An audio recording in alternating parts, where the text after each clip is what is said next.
Muy bien, estamos viendo un taller de hermenéutica. Como habíamos dicho, ¿qué era hermenéutica? ¿Se acuerdan? ¿Qué es hermenéutica?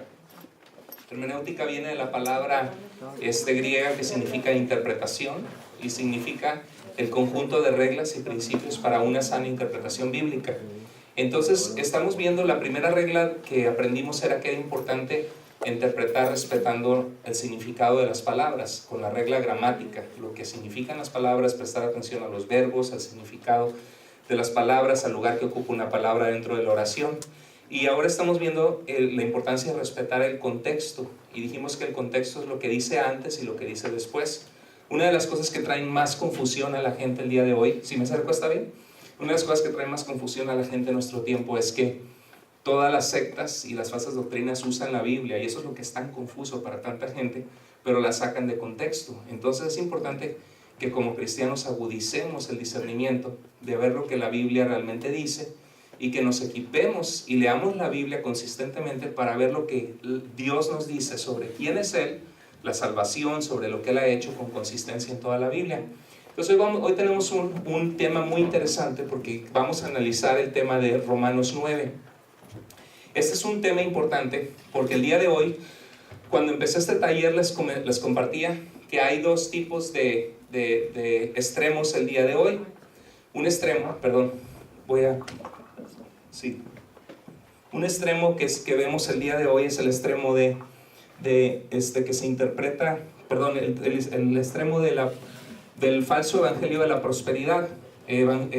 Iglesias donde solamente apelan a la avaricia de la gente, ¿no? Dios te quiere próspero, Dios quiere que tú multipliques tu dinero, haz un pacto con Dios, ven y trae $1,000 y Dios te va a multiplicar, y verdaderamente Dios bendice cuando de corazón damos, pero estas personas lo hacen manipulando, como dice 2 de Pedro capítulo 2, usan el evangelio para lucrar, hacen mercadería de nosotros. Pueden tomar asiento, hermanos, bienvenidos, hay lugar aquí, de preferencia pueden pasar aquí. Muy bien, entonces el otro extremo está en un movimiento que se llama el calvinismo, y ese movimiento me preocupa porque creo que una de las cosas que son importantes para Dios es la unidad de su iglesia. Hoy recibí un correo en Firmes en la Verdad, nuestro website, de una persona en Perú que me decía: el calvinismo está llegando muy fuerte aquí al Perú con personas como Paul Washer, y hermano, quiero ver si usted tiene documentos, información sobre cómo poder equiparnos, porque lo que sucede es de que gente empieza a escuchar videos en internet, por YouTube, y empiezan a moldear su mente y su corazón como los predicadores que escuchan en YouTube, y cuando llegan a su iglesia no se identifican con las enseñanzas de su iglesia. Ahora, es bueno si esto nos hace abrir los ojos y llegar a la sana doctrina. Lo malo es cuando son puntos secundarios que no son importantes y que traen división y que terminan lastimando la obra de Dios. Me acuerdo que Pablo le decía a Timoteo que evadiera los debates innecesarios, porque dice que conducen más y más a la impiedad. Entonces, Romanos 9 es la columna vertebral de este movimiento calvinista. Y ¿qué es el calvinismo? El calvinismo es la enseñanza de un teólogo que se llama Juan Calvino, que dice que Dios escogió desde antes de la fundación del mundo quién va a ser salvo y quién no. O sea, Dios, el que viene a Cristo es porque fue escogido por Dios para salvación, y los demás es porque no fueron escogidos ni pueden ser salvos jamás por ellos mismos. Y es verdad que no podemos ser salvos por nosotros mismos, la obra del Espíritu Santo, pero dice el libro de Tito que Dios ha derramado su gracia para salvación a todos los seres humanos. Entonces Romanos 9 vamos a leerlo, y quiero que veamos la importancia de estudiar esto dentro del contexto. Dice, está hablando de Jacobo y Esaú, que eran hermanos gemelos y eran hijos de Isaac. Dios le había hecho una promesa a Abraham de que en él serían benditas las familias de la tierra. Entonces dice: aún no había nacido ni habían hecho aún bien ni mal, para que el propósito de Dios conforme a la elección, pueden seguirlo en la pantalla, permaneciese, no por las obras sino por el que llama, no por las obras de ellos sino porque Dios les había llamado. Dice el verso 12: se le dijo, el mayor servirá al menor. O sea, aunque eran gemelos, había nacido primero Esaú, y Esaú iba a terminar sirviendo a Jacob. Entonces dice, como está escrito, a Jacob amé, mas Esaú que aborrecí. Entonces dice, ¿qué pues diremos? ¿Que hay injusticia en Dios? En ninguna manera. Pues a Moisés dice, tendré misericordia del que yo tenga misericordia, y me compadeceré del que yo me compadezca. Entonces, si te agradezco, hermano, si puedes entrar tantito y cerrar porque hay voces de niños atrás. Gracias. Entonces dice, me compadeceré del que yo me compadezca. Así que no depende del que quiere ni del que corre, sino del que tiene misericordia. Entonces la gente, el calvinismo, lo que agarra es que toma este versículo bíblico y dice, te fijas, nadie puede buscar a Dios. No dependa del que quiera buscar a Dios, sino Dios se compadece del que Él se le da la gana arbitrariamente. O sea, Él salva al que Él determinó salvar, no por nada que Él haya visto, no porque la persona buscó a Dios, no porque la persona fue sensible al llamado de Dios, sino porque Dios le plació salvarlo y lo eligió. No depende del que corre, ni del que quiere, sino de Dios que tiene misericordia. Continuamos en el verso 17, porque la Escritura dice a Faraón, para esto mismo, el apóstol Pablo se va a analizar el pasaje de Faraón en el Antiguo Testamento, el que fue el rey de Egipto cuando Israel fue dejado libre, ir libre, y él no quería dejar al pueblo de Dios libre. Dios tuvo que mandarle plagas, ¿se acuerdan? Para tratar con él y que dejara al pueblo de Israel libre. Y dice, para que mi nombre sea anunciado por toda la tierra, de manera que de quien quiere tiene misericordia, y al que quiere Dios endurecer, ¿qué? Endurece. Pero me dirás, ¿por qué pues sin culpa a Dios? Porque ¿quién ha resistido su voluntad? Si lo endurece, pues ya no se puede volver a Dios. ¿O no tiene poder el alfarero, así como un alfarero que hace con el barro vasijas? Dice, no tiene poder sobre el barro para hacer de la misma masa un vaso para honra y otro para deshonra. ¿Qué está diciendo? Los calvinistas lo toman para decir de que el que se va a perder sin Dios, Dios lo hizo para perderse, un vaso de deshonra, y al que fue salvo es porque Dios lo hizo para ser salvo. Dice, ¿y qué si Dios, el verso 22, queriendo mostrar su poder, queriendo mostrar su ira y hacer notorio su poder, soportó con mucha paciencia los vasos de ira, ¿qué? Preparados para destrucción, y para hacer notorias las riquezas de su gloria, las mostró para con los vasos de misericordia que Él preparó de antemano para gloria. Este pasaje es la columna vertebral de Romanos 9, es la columna que sostiene la posición calvinista. Han oído, ahorita vamos a ver algunos de los predicadores que creen esta posición. Vamos a continuar. Escuche la definición. El calvinismo es la interpretación de la salvación de Juan Calvino, un reformador en Suiza, francés él, en el siglo XVI, en 1509 a 1564 vivió él, que entiende que Dios escogió para salvación a unos y destinó al infierno a la mayoría de la humanidad sin que ellos tengan capacidad ni oportunidad alguna de volverse a Dios. ¿Qué les parece esta definición de la salvación? ¿Les gusta? ¿Se les hace que es algo constantemente mencionado en la Biblia? ¿Es algo que causa shock en su corazón al principio? Quiero escuchar, ¿qué piensan?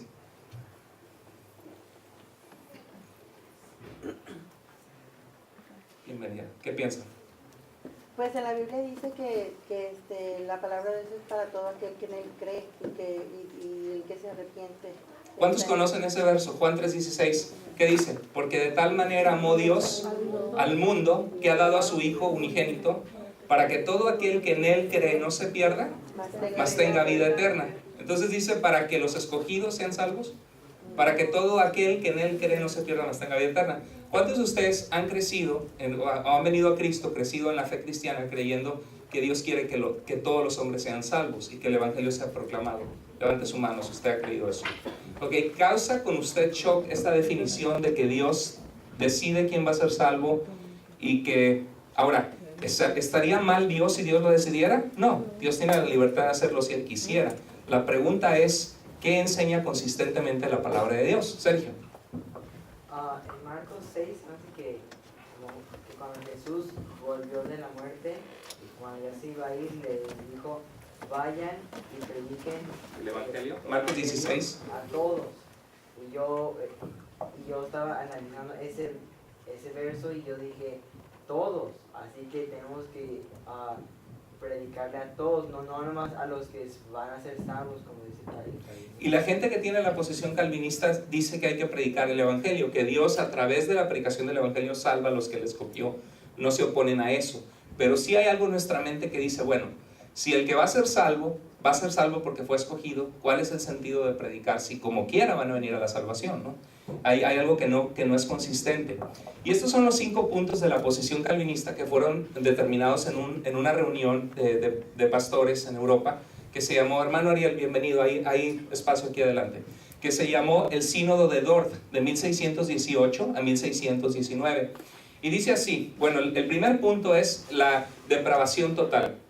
Estos predicadores calvinistas enfatizan algo que es bíblico, pero lo llevan a un extremo absurdo.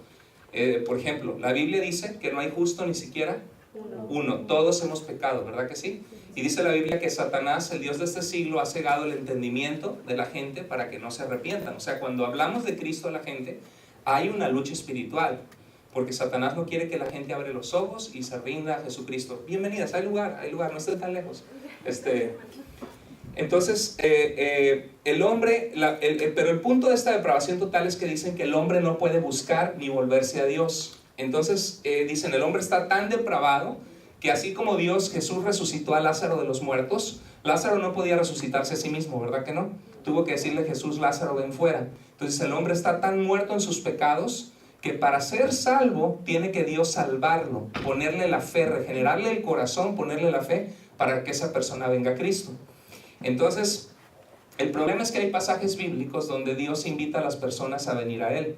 Por ejemplo, dice la Biblia, buscadme y viviréis, ¿no? Y dice la Biblia, llamadle en tanto que está cercano el Señor. Deje el malvado su camino, el hombre malvado sus pensamientos, y vuélvase a Jehová, a Dios, y el Dios nuestro, el cual será amplio en perdonar. En Hechos 17, cuando Pablo predica en Atenas, una ciudad griega, les dice que Dios ha hecho de una sola sangre todas las razas de la tierra, los seres humanos, con un propósito, dice Hechos 17, a fin de que le busquen y aunque sea a tientas le encuentren, porque Dios no está lejos de nosotros. ¿Se acuerdan? Y dice, porque ha establecido un día en el cual juzgará al mundo por medio de aquel que levantó de los muertos, que es Jesús, ¿no? Entonces Pablo intuye, dice, de que Dios da la capacidad al ser humano de que el hombre pueda volverse a Dios. Pero el calvinismo dice, no, nadie jamás se puede volver a Dios. Hay lugar, adelante, pueden pasar. Es más, vengas hermana Sandy para acá. No se preocupe, gracias, entonces está bien, hermana, gracias. Entonces, se resume este punto en esto: el hombre no puede buscar ni volverse a Dios.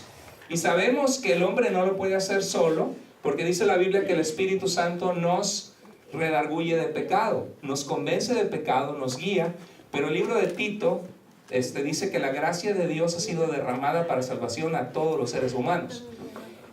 Perdón, yo sé que para algunos de ustedes esto pasa a veces por la cabeza y dice, a ver, pero ¿por qué es todo esto que el pastor nos está dando? Porque es algo muy práctico que a veces divide iglesias. Es algo muy práctico que la gente que cree esto empieza a atacarnos a nosotros como que somos humanistas, que creemos que el ser humano puede salvarse a sí mismo, que no necesitamos de Dios, que no creemos en la soberanía de Dios, que no creemos en su gloria. Empiezan a atacar a las iglesias que no son calvinistas de esto. Y por eso para mí es importante darles a ustedes formación y que analicemos este pasaje de Romanos 9, que es la columna de esta posición calvinista. ¿Cuántos han escuchado a predicadores como Paul Washer en YouTube, por ejemplo? Eso es algo, él es un predicador que habla fuertemente de esto y defiende esta posición como que es una interpretación, la defiende como si fuera la posición de la Biblia misma. Y el que no lo cree, no cree en Dios prácticamente. Entonces, cuando es algo secundario en la fe, nuestra salvación no depende de esto. Nuestra salvación depende de la gracia de Dios, del regalo inmerecido que nos ofrece perdón en Jesucristo. Y que todo el que se vuelve creyendo en Él, poniendo su corazón en Dios, arrepintiéndose de sus pecados, la Biblia dice que será salvo. Entonces, hermana, parece que se está haciendo un club ahí de personas que llegan. Pueden sentarse, hay lugar aquí, adelante. Entonces, el hombre dice no puede volverse ni buscar a Dios. Número 2, Dios decidió, eso se llama, la T es total depravity en inglés. La U es unconditional election. Eso significa que, adelante, hay lugar aquí, pásenle, pueden nada más agacharse, está la cámara ahí, pueden agacharse, hay lugar suficiente. Entonces, la U es elección incondicional. Eso significa que Dios eligió a las personas no porque las personas creyeran o se vuelvan a Dios, sino solo porque Él quiso. Domitilo, va a ser salvo, está en mi lista. Paulina es salva. Giovanni, reprobado. Al reprobado, al infierno. Entonces Dios escogió quién se iba a salvar. Y Dios decidió quién será salvo. Y no es porque alguien crea, ni porque, sino porque fue escogido. 3. La muerte de Cristo fue solo para los escogidos. Niegan Juan 3:16, que de tal manera amó Dios al mundo, que dio a su único Hijo, para que todo aquel que en él cree no se pierda, mas tenga vida eterna. 4. Dios hará que los que escogió crean, y ellos no pueden resistir ese llamado, la gracia irresistible. O sea, si tú fuiste salvado, no es porque pusiste tu fe en Cristo, sino porque Dios te eligió para salvación, te regeneró el corazón, te dio la fe, te hizo creer y te trajo. ¿Dónde queda el libre albedrío del hombre? No hay. Es como un robot. Dios te hizo para eso y vendrás a la salvación y a la fe. Hermana Cintia. Eso es lo que iba a decir, hermano. Sobre el libre albedrío, que entonces no hay. Exacto. Y por ejemplo, la gente que es calvinista, que cree esta posición, dice, ustedes nos llaman arminianos porque Jacobo Arminio era un calvinista que debatió a un cristiano que no creía esta posición extrema de Calvino, y al debatirlo y al estudiar esta posición del calvinismo a fondo en la Biblia, terminó en contra de eso. Y entonces se llamaba Jacobo Arminio. Y entonces hicieron una declaración de lo que se llamaba remostranza, de un documento de lo que creían. Decían que la fe, que la gracia de Dios era necesaria para la salvación, que sin la gracia de Dios no podemos ser salvos, que Dios es soberano. Un documento precioso bíblico, pero dice de que Dios en su gracia, porque nos ama, nos ha dado libre albedrío, y al obrar de su Espíritu Santo hay gente que se rinde a la voluntad de Dios, reconociendo sus pecados. Dios nos muestra nuestro pecado, nos guía a Él. La posición arminiana, que es lo contrario a calvinista, no dice que no se necesita a Dios, ni dice de que el Espíritu Santo no obra. Lo que dice es que el hombre puede resistir la gracia de Dios o rendirse. Y eso lo vemos, por ejemplo, en Hechos 7:51. Esteban está predicando y lo van a apedrear, lo van a matar. Y dice, ustedes siempre resisten al Espíritu Santo, hombres duros de cerviz. ¿Qué está diciendo Esteban? El Espíritu Santo quiere convencerlos, quiere mostrarles en las Escrituras su pecado, la necesidad de Dios, pero ustedes la resisten, no se rinden a Dios. Jesús en una ocasión baja sobre Jerusalén, muy triste, probablemente lloró el Señor, y dijo, Jerusalén, Jerusalén, ¿cuántas veces quise juntarte, como la gallina junta a sus hijitos, a sus pollitos, debajo de sus alas, para protegerte, albergarte bajo mis alas, y no quisiste? ¿Se acuerdan? Que matas a los profetas, apedreas a los que te son enviados. Cristo les estaba diciendo, yo quise llamarte, yo quise acogerte bajo mis alas, y tú resististe mi llamado. Es lo que está diciendo Jesús. Pero bueno, entonces, finalmente los escogidos perseverarán hasta el fin, ¿no? La seguridad de la salvación. Ahora vamos a verlo, el modelo como yo lo veo bíblicamente, ¿sí? Número 1, en vez de la depravación total, yo veo, sí, el hombre está en sus pecados. Nadie niega eso. No hay justo ni aun uno, cierto. Estamos cegados por el pecado. ¿Cuántas veces antes de venir a Cristo estábamos cegados en el pecado? No nos dábamos cuenta de nuestra condición, nuestra necesidad de Dios. Y un día el Evangelio llegó a nuestra vida y el Espíritu Santo nos ayudó a ver el amor de Dios y la situación en la que estábamos. Eso lo cree la posición contraria al calvinismo. Pero el Espíritu Santo obra y el ser humano rinde su voluntad o resiste su obra. ¿Sí? Por eso el Dios le responsabiliza. 2, la salvación es para todo aquel que cree y se rinde al Señor ante su llamado. No es por una elección incondicional donde Dios dice este sí, este no. Mini, mani, mo, ¿verdad? No, es porque Dios quiere que... ¿Qué dice 2 de Pedro 3:9? Dios, el Señor, no retarda su promesa, como algunos la tienen por tardanza, sino que Él es fiel y justo, no queriendo que nadie perezca, sino que todos procedan al arrepentimiento. Entonces, por un lado el calvinismo dice, Dios eligió a unos sí y a unos no. Por el otro, Pedro nos dice que Dios no quiere que nadie se pierda. ¿Está Dios confundido? Que en unas partes nos dice que solo unos y otros tantos. Tenemos que buscar la consistencia en la revelación de Dios, ¿no? Entonces, tercer lugar, la muerte de Cristo es para todo aquel que cree. Adelante, Dalila. Creo ejemplo muy claro, si no me equivoco me corrigen, tengo muy poco estudiando la Biblia, que cuando Jesús envió al Espíritu Santo sobre los apóstoles, muchos de ellos comenzaron a hablar en lenguas diferentes y mucha gente se convirtió. Idiomas. Es el claro ejemplo de que nos quiere a todos, ¿no? Excelente, porque ahí había judíos que venían de diferentes naciones y Dios quería que su palabra llegara a todos esos lugares, y por eso dijo, vayan y hagan discípulos de todas las naciones. Y en ese mismo momento se convirtieron 3,000 personas. 3,000. Pedro predicó y 3,000 personas vinieron a la fe, exactamente. Pero hubo gente que no, porque hubo gente que se burló y dijo, mira, tienen mosto, están borrachos, porque no entendían esos idiomas a los cuales estaban ellos predicando en diferentes idiomas al mismo tiempo. No era Tibiri Tábara un idioma de angelical, sino era un lenguaje entendible. ¿Quién levantó la mano? Sí, Ariel. Bueno, uno de los versos que usa el calvinismo para defender la posición de la depravación total, me parece que está en Gálatas, y es donde dice que el hombre natural no entiende las cosas espirituales. Primera de Corintios, capítulo 2, sí. Sí, o sea, refiriéndose al hombre inconverso. Claro, Porque no, le son locuras. que son locuras. No la puede discernir porque no tienen el espíritu. Claro. Entonces ahí donde ellos dicen, o sea, si el hombre natural no tiene el espíritu, Y si está muerto en sus pecados, no lo tiene. entonces no puede venir a menos que Dios lo traiga. Exactamente. Sí, claro, Cuando claro. usted le predica, él no entiende nada, pero no porque él quiera, sino porque no puede. ¿Por qué no puede? Porque no tiene el espíritu. Claro, claro. Entonces tiene que venir el espíritu, según la posición calvinista, a regenerarlo. Exacto. Entonces cuando este hombre escucha la palabra, ya una vez regenerado, Dios le pone la fe y cree. Exacto, así es. La posición, pero eso lo vamos a ver más adelante. Muy bien. Entonces la muerte de Cristo es para todo aquel que cree. Dios obra y habilita a los llamados, o sea, Dios llama a todas las personas, y cuando el Evangelio es predicado, Dios llama a las personas y habilita a los llamados a creer, pero ellos pueden, ¿qué? Resistir ese llamado o rendirse al llamado de Dios.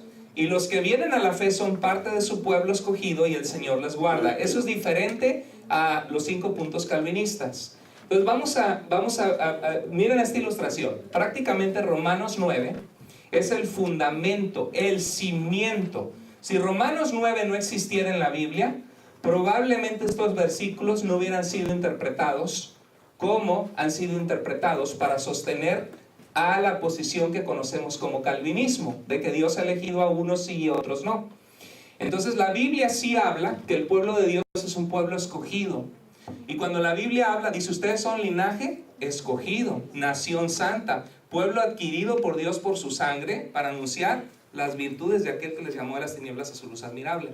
Pero mucho del entendimiento de que somos el pueblo escogido, elegido, más que decir tú sí, tú no, tú sí, tú no, 90% de la humanidad vaya hacia el infierno y 10% los elegí, más que eso, viene la figura del Antiguo Testamento de que Dios tenía un pueblo para sí que era Israel. Y el propósito de Dios tener a su pueblo Israel era dar a conocer su gloria entre las naciones.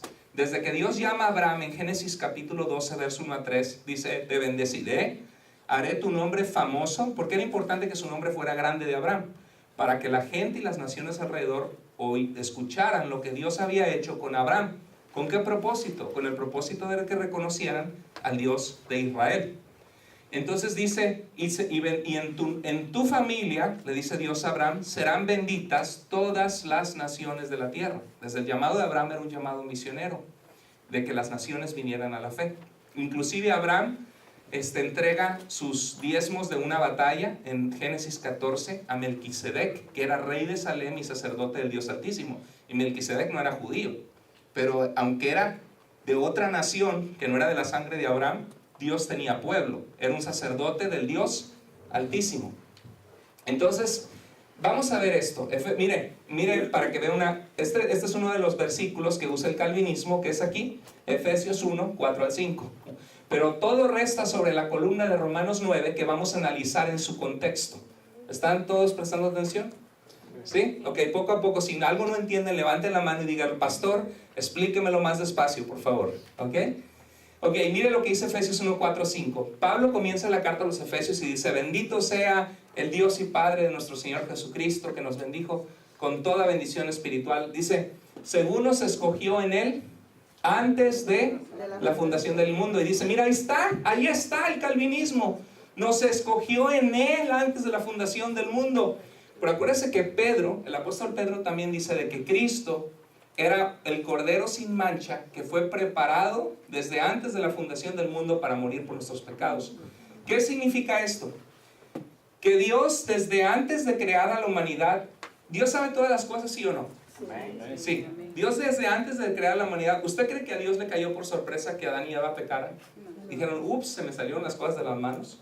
No, Dios sabía. Y Dios no creó robots. Dios creó seres libres porque nos ama y nos creó con la capacidad de tener una relación con Él. Le pidió a Adán obediencia, ¿verdad? No lo predestinó. Los calvinistas dicen que Dios lo predestinó a caer y que todo lo que sucede, aún los pecados más negros del hombre, son producidos por Dios. Bueno, eso es horrible, eso culpa a Dios de los pecados. Y eso creía San Agustín, que fue el originador de todo esto. San Agustín fue un cristiano en el siglo IV, año 354, murió en el año 430, que empezó a originar esto que hoy ha provocado todo este movimiento. Porque San Agustín fue el teólogo, el maestro de las escrituras o de filosofía más influyente por 1000 años en la iglesia. Y San Agustín influyó a Calvino y a Martín Lutero. Pero bueno, entonces dice de que Dios nos escogió en Él antes de la fundación del mundo para que fuéramos santos y sin mancha delante de Él. Fíjate algo, nos escogió ¿con qué propósito? Para que fuéramos santos y sin mancha. O sea, Dios desde antes de la fundación del mundo quería tener un pueblo para Él que fuera limpio y que se consagrara para Dios. Entonces dice, en amor nos predestinó. ¿Qué significa predestinó? Destinar es tener un destino para ti, ¿verdad? Antes de. Desde antes Dios tenía el destino para nosotros, los que seríamos su pueblo. Dice, para que fuéramos adoptados como hijos suyos para sí, mediante Jesucristo. Me va a disculpar los calvinistas, pero este versículo no está sosteniendo la posición calvinista. Este versículo lo único que está diciendo es que Dios desde antes de la creación del mundo eligió tener un pueblo para sí que fuera sin mancha y que fuera adoptado en Cristo Jesús para salvación. O sea, el modelo no calvinista de Efesios es tener un pueblo para sí compuesto de las naciones de la tierra, no solo Israel, gentiles, que ya estaban destinados a ser parte del Israel de Dios, o sea, del pueblo verdadero de Dios, que gente iba a creer en Él por la fe, y que aquellos que llegaran a ser su pueblo por creer en Jesús fueran santos y sin mancha. O sea, cuando Dios habla de predestinar, es tener un pueblo para sí. Ahora ve la posición calvinista.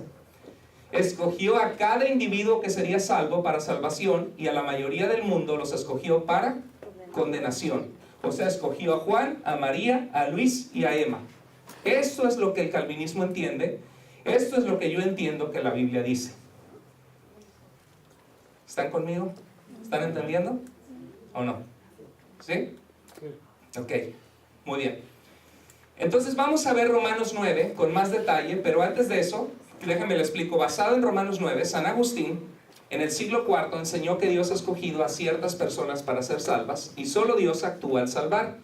Esto se conoce como monoergismo. Mono es el que hace y come plátano. No, ¿verdad? No.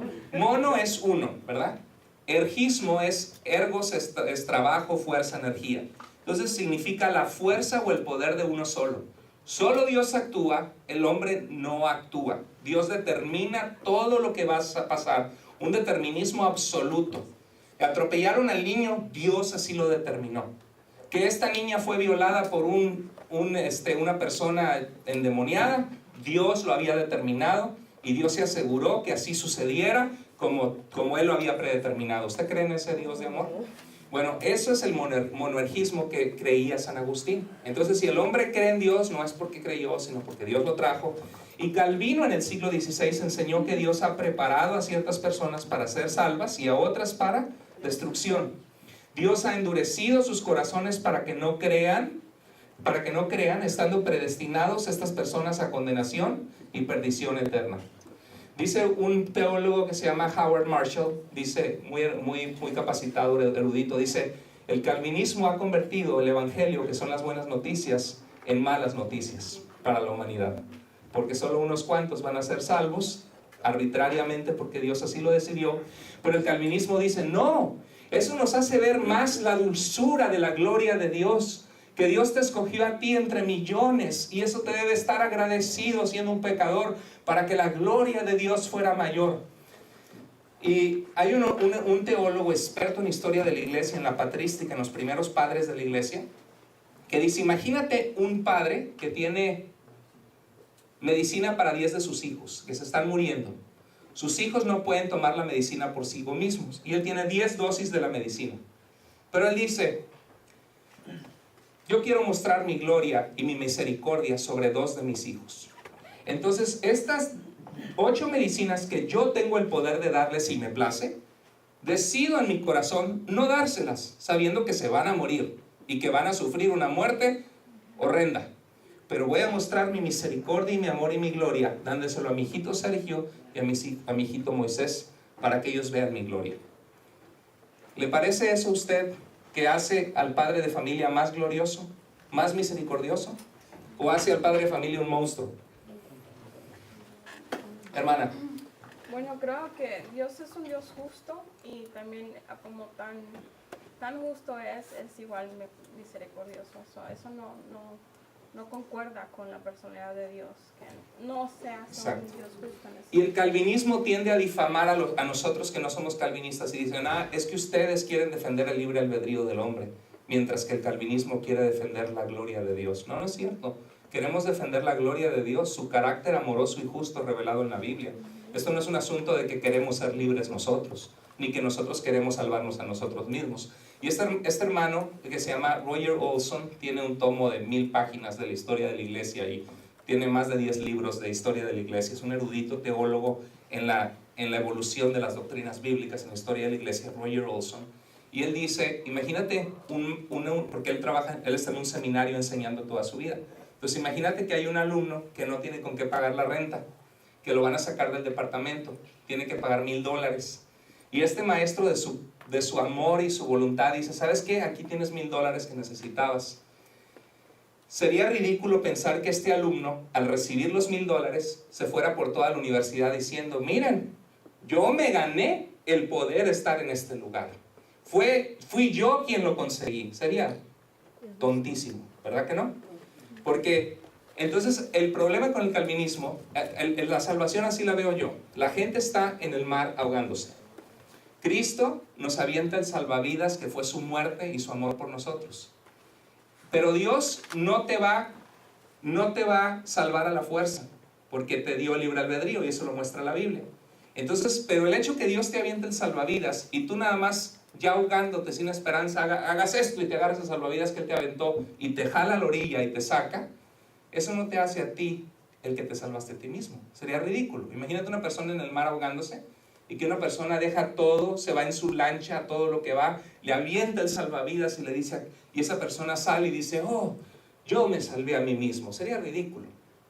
Esa persona iba a morir. Entonces, creer que nosotros podemos rechazar la oferta de Dios, o podemos confiar por la fe, porque el Espíritu Santo trabaja en nosotros, nos llama, nos muestra nuestro pecado, no te hace a ti el autor de tu propia salvación. Pero el calvinismo nos difama a nosotros, a los que no creemos en eso, y nos dice, es que en tu iglesia son humanistas. Creen que se salvan a sí mismos. Creen que ellos tienen el poder de salvarse. Claro que no. Es la gracia de Dios inmerecida. Pero eso no niega que Dios dice que el evangelio es poder de Dios para salvación a todo aquel que cree, no a todo aquel que fue elegido. ¿Sí? Y dice la Biblia que el que cree no será avergonzado, que todo el que clamare al nombre del Señor será salvo. No dice que será salvo todo aquel que Dios atrae irresistiblemente. ¿Sí? Entonces, San Agustín, aquí tiene una foto de él. Fue un gran teólogo, un hombre que amaba a Dios y hizo mucho impacto en la historia. Juan Calvino, él es el autor de esta posición llamada calvinismo. En 1509-1564, Jonathan Edwards fue el mayor teólogo de este país, de Estados Unidos, de 1703 a 1758.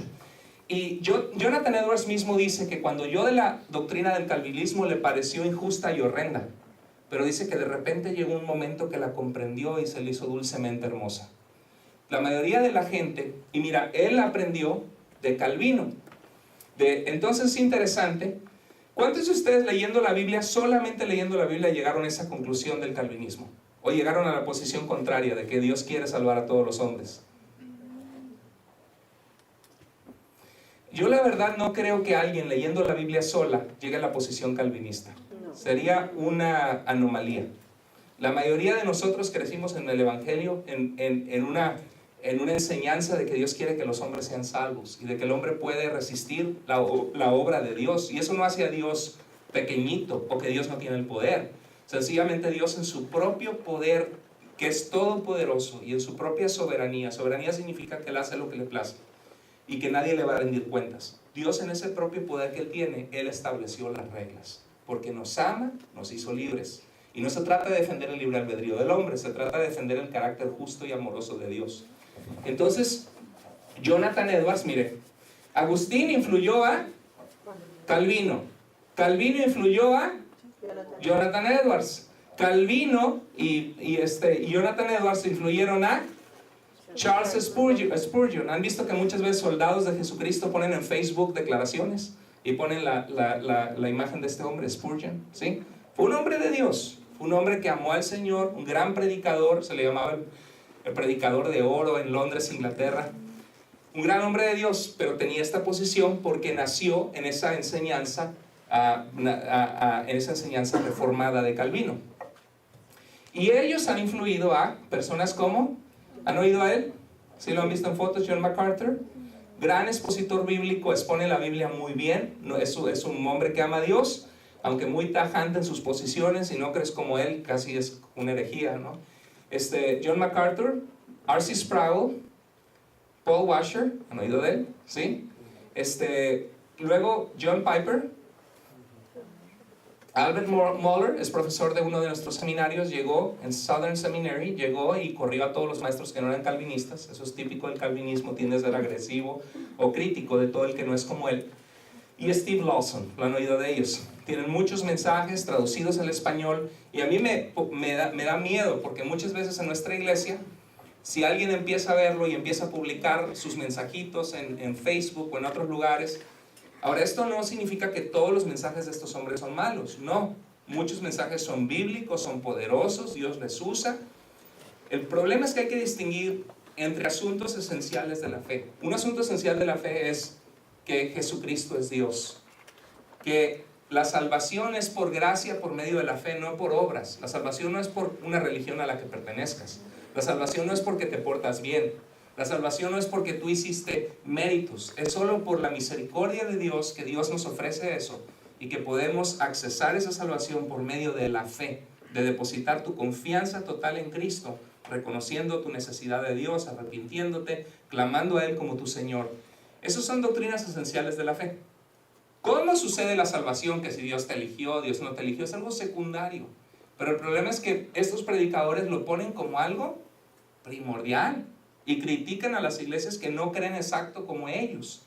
Y eso divide las iglesias. Yo por eso recibo esos mensajes firmes en la verdad.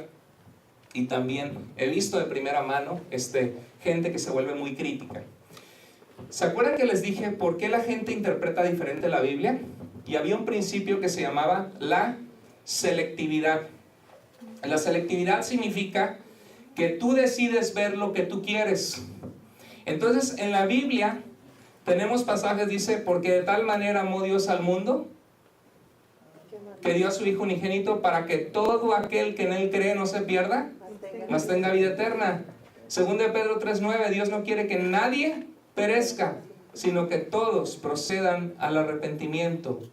Romanos 10:13, porque todo el que clamare al nombre del Señor será salvo. Entonces hay muchos pasajes en la Biblia que dice que la salvación es al que cree o no. ¿Que es por la fe a todo el que cree o no? ¿Sí? Segunda de Timoteo 2:4, Cristo es salvador de todos los hombres, dice, mayormente de los que creen.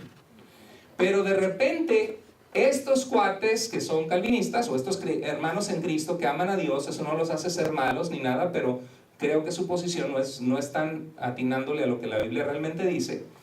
Estos agarran uno de estos versículos, por ejemplo, 2 Tesalonicenses 2:13, dice Pablo escribiendo a los cristianos en Tesalónica: le doy gracias a Dios que Dios los eligió para salvación desde el principio. Ahí está, Dios los eligió para salvación. Sí, pero Pablo está hablando a una iglesia de gentiles que fue alcanzada para Cristo en su primer viaje misionero, mostrando que Pablo siempre llegaba a las sinagogas judías en el libro de Hechos. Cuando los judíos cerraban los oídos y ya no querían oír, se sacudía los pies y dice: me voy a los gentiles. Entonces, en la iglesia primitiva, en el libro de Hechos, fue un gran descubrimiento saber que Dios quería que no solamente los judíos de donde vino Cristo como Mesías fueran salvos, sino Dios quería que los gentiles también vinieran a la salvación. Entonces la gente agarra este pasaje, que está basado sobre la columna de Romanos 9, y dice: ahí está, la elección. Dios eligió cada individuo y cada ser humano. Entonces, como vimos, todo inició con San Agustín. ¿Saben qué es interesante? Que antes de San Agustín, yo he leído a muchos de los padres cristianos, apostólicos, que fueron los primeros cristianos que escribieron cartas. Por ejemplo, Ignacio de Antioquía fue un pastor de la iglesia de Antioquía, donde Pablo hizo su primer viaje misionero, en Hechos capítulo 13. Y este hombre fue llevado a Roma para ser martirizado, para ser echado, muerto en la hoguera. Y cuando él iba en camino a Roma, empezó a escribir cartas a la iglesia de Esmirna, de la Odisea, de Filadelfia. Y en esas cartas les anima en la fe, les habla de la salvación. Ese es Ignacio de Antioquía, murió alrededor del año 112. Hay otro que se llama Policarpo, obispo de Esmirna, fue alumno del apóstol Juan. Y él murió en la hoguera por Cristo. Le dijeron: renuncia a Jesús, y dijo: 86 años le he servido y nunca me he hecho mal. ¿Cómo habría de traicionar a mi rey y señor? Esa carta de Policarpo, obispo de Esmirna. Luego vemos, por ejemplo, Clemente de Roma, que aparece en una de las cartas de Pablo. Fue obispo de Roma. La Iglesia Católica dice que fue el sucesor de San Pedro como papa, que no es cierto, ¿verdad? Pero ese Clemente de Roma escribió una carta a los Corintios que tiene 42 capítulos, bien largos, y habla de la salvación. Entonces, cuando tú agarras a todos estos, Justino Mártir, que defendió la fe contra ataques de los judíos y contra ataques de los filósofos romanos y griegos, bueno, de mentalidad griega pero romanos, todos esta colección de cristianos antes de San Agustín no creían que Dios eligió a unos sí y a unos no. Tú los lees y por 400 años los primeros cristianos que recibieron las enseñanzas de los apóstoles no creen eso. Pero Agustín influyó a Calvino, Calvino a Jonathan Edwards, Calvino y Jonathan Edwards, por la tradición de los bautistas particulares que creían en esta posición reformada, influyeron a Spurgeon, y Spurgeon y Edwards influyeron a todos los predicadores actuales. Entonces, ¿qué pasa con la selectividad? Que la gente que cree esto dice: mira, los tesalonicenses, Dios los eligió para salvación. Creyeron los que estaban ordenados para vida eterna, Hechos 13:48. Romanos 9, al que quiere endurece, pero el que quiere misericordia tiene misericordia. Elegidos, elegidos, elegidos. ¿Y qué haces con los otros pasajes? ¿Qué haces con Pedro, que dice que él no quiere que nadie perezca, sino que todos procedan al arrepentimiento? ¿Lo ignoras? ¿Está pintado ese versículo? ¿Se contradice Dios? Nos queda a nosotros la carga de discernir qué es lo que está pasando, ¿sí o no? ¿Sí? Nos queda cómo compaginamos estos pasajes con estos. Y ahí entra la tarea hermenéutica del cuidadoso estudiante bíblico.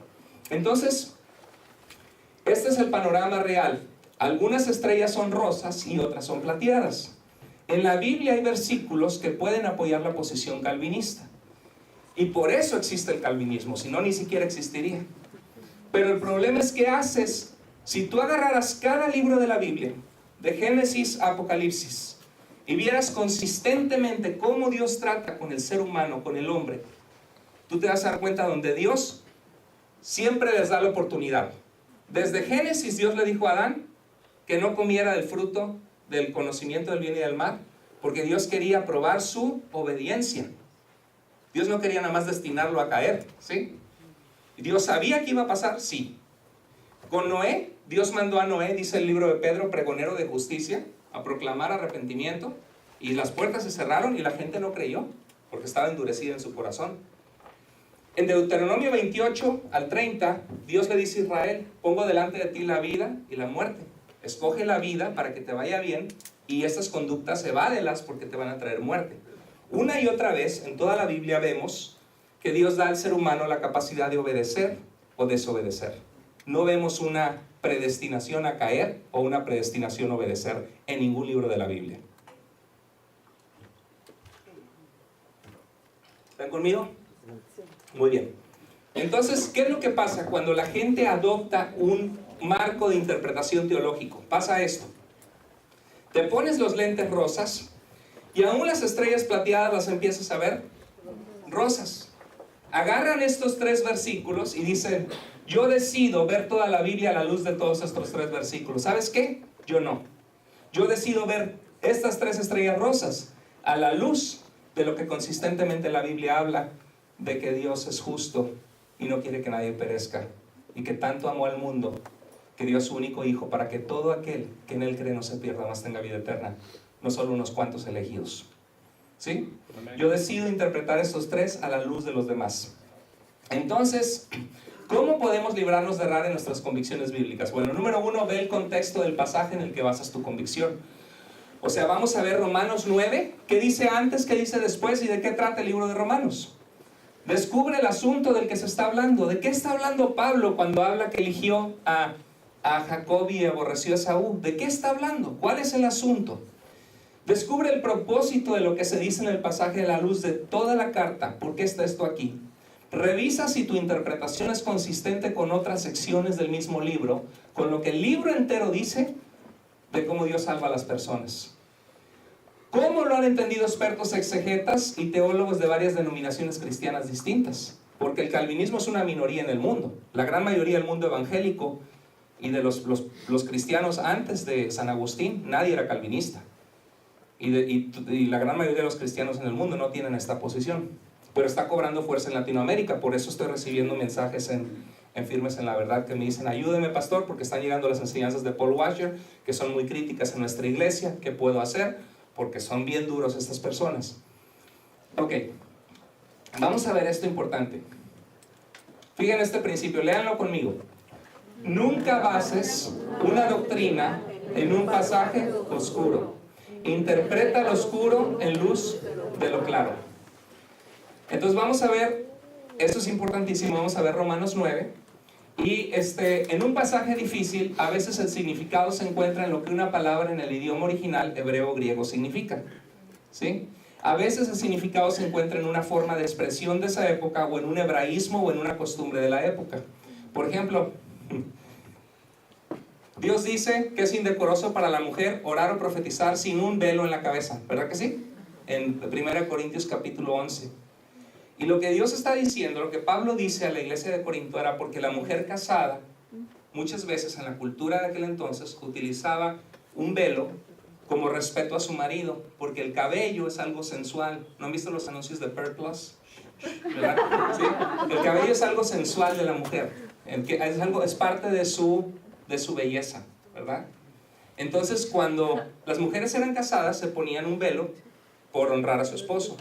Pero había mujeres más progresivas en la iglesia que decían, pues en realidad yo no necesito un velo, soy libre y no necesito hacerlo. Y Pablo está consciente de que eso es indecoroso en algunas personas en la cultura, y es algo de mal testimonio. Entonces, a causa de su autoridad, que se ponga un velo, porque si no va a ser indecoroso y le está faltando el respeto a su marido. Pero esa situación no es la misma situación que está en nuestra cultura hoy día. Nada más las mujeres musulmanas hoy usan un velo en la cabeza, ¿verdad? Entonces no aplica a nosotros ese pasaje, porque las cartas de la Biblia son circunstanciales, parten de una circunstancia específica de la iglesia, de la situación o de la cultura. ¿Ok? Entonces, a veces el significado se encuentra en el contexto. Miren, esto se llama el círculo hermenéutico. Esto es lo que hacemos, revisamos las partes de la carta que leemos a la luz del todo de la carta. Y tomamos en cuenta, a la vez tomamos en cuenta cada parte que compone el todo. Al volver a leer entendemos más y más y más de qué trata la carta, porque qué asunto está tratando Pablo.